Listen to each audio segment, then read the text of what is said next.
Par le nom d'Allah, le tout miséricordieux, le très miséricordieux. En aucun cas, je ne tenterai d'en faire un portrait. Il n'est pas physique et n'a jamais été distrait.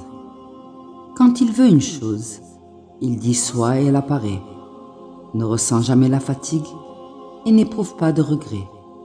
D'une miséricorde infinie, il décide de faire un monde vivant, sans avoir besoin de compagnons ou de partisans.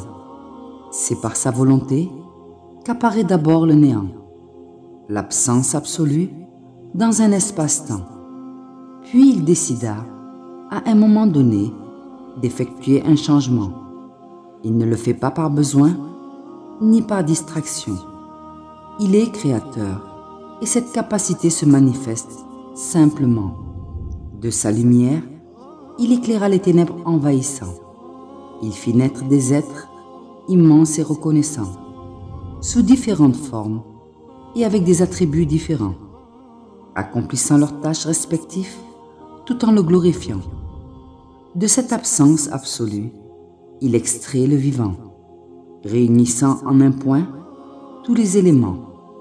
Puis, quand était venue l'heure et le moment, il ordonna sa dispersion sous forme d'une grande explosion, tout en contrôlant chaque étape et en ordonnant l'expansion.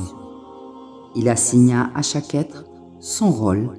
Il confia à l'être humain un grand message, tout en demeurant celui qui surveille et contrôle la volonté, la liberté, la conscience et l'intelligence.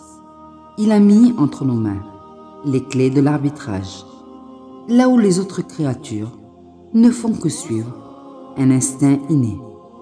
Nous avons la capacité de choisir et en toute conscience décider, étant le seul dans notre monde à avoir reçu cette capacité. N'est-elle pas suffisante pour y réfléchir et méditer? Ce partage minutieux où nous avons été avantagés révèle pour moi une vérité qu'on peut difficilement refuser. Le jour du jugement dernier, ce jour où nous devrons rendre des comptes sur nos agissements effectués, dans un livre où chaque détail sera bel et bien mentionné. Ceux qui auront œuvré dans le bien ne seront point laissés, et ceux qui auront vécu dans la corruption et le mensonge ne seront pas épargnés. Allah, lumière des cieux et de la terre.